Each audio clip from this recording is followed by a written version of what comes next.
अस्सलाम वालेकुम नाज़रीन जी, आप देख रहे हैं जी गाड़ी वाला जो है ना एक्सीडेंट करके भाग गया है। तो ये गाड़ी कोर्ट की गाड़ी है। तो ये हमारी आवाम को काम चेक करें। इसका दूसरा दिन है 203 माना वाला फैसलाबाद। ये सारी आवाम जो है जो बोतलें उठा के भाग रही हैं। ये आप इनके काम चेक करें। ये देखें तो माशाल्लाह जी माशाल्लाह।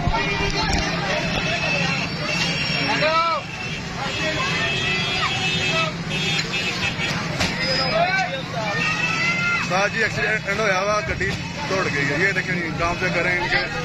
ये गाड़ी है, ये जो एक्सीडेंट वाला तोड़ के भाग गया। ये हमारी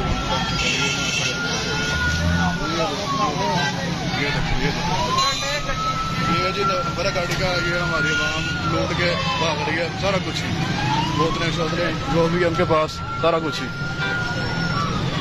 ये देखें कुछ नहीं, वो देख रहे कि हमारे चोट लगेगी, नुकसान होगा। ये देखिए काम क्या करें आप।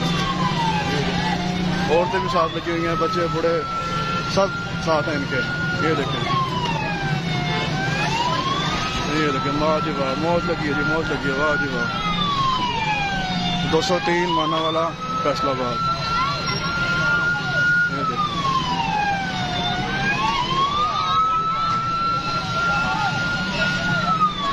गाड़ी जो है वो एक्सीडेंट करके टांगे तोड़ दी है।